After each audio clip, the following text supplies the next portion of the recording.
have your seat. Thank you so much for this. This is another day the Lord has made, and I'll rejoice and be glad in it.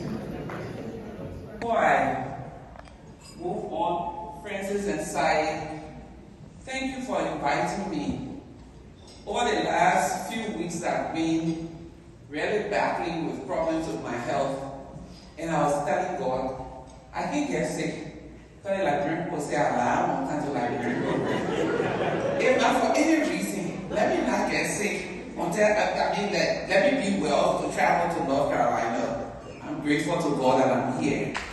Before I make my brief remarks, I'd also like to recognize the Deputy Speaker, and I'm grateful that you're here, and I want to wish you a very happy birthday. A few hours, you'll be 1 year older and I hope wiser.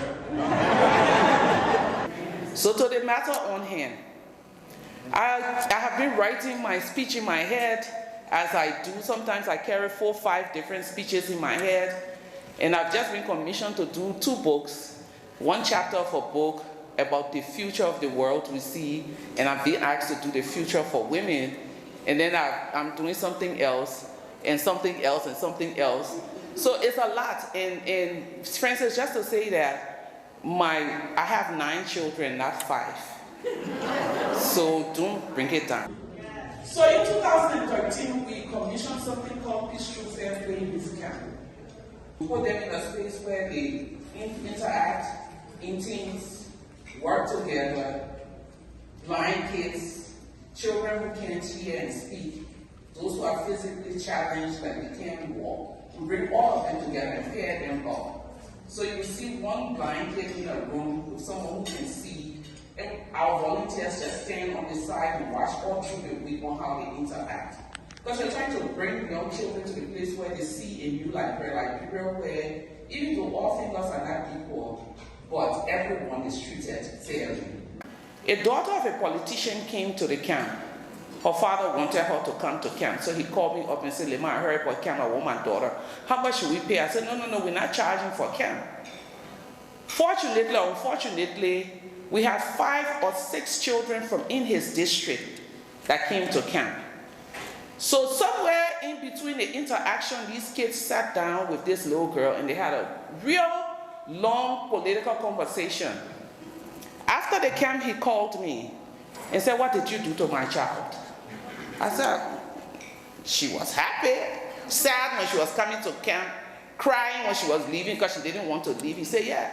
She came from camp and it's time for her to go to America, and she told her pa, use the money for my plane ticket to pay children in the district school fees. But I'm not going to camp. That child was teaching the teachers selflessness. In 2014, Ebola struck, we didn't have camp. 2015, we had camp. Every year, for the last almost 10 years, every camp we go and sit with the Chief Justice. He say, I giving you 1 hour, he ended up giving us 3 hours where the children interact with him. So this year, a little deaf boy, we have someone who understands sign language, said to him, do you have people in the courts who sign, like the sign language? And the Chief Justice said, no. And then he said to the Chief Justice, are you trying to tell me that the justice system in Liberia is only for those who can hear and see and walk? And the Chief Justice looked at me and said, did you tell him to ask me that question? I said, no. I'm always accused. That child was teaching the teachers justice for all.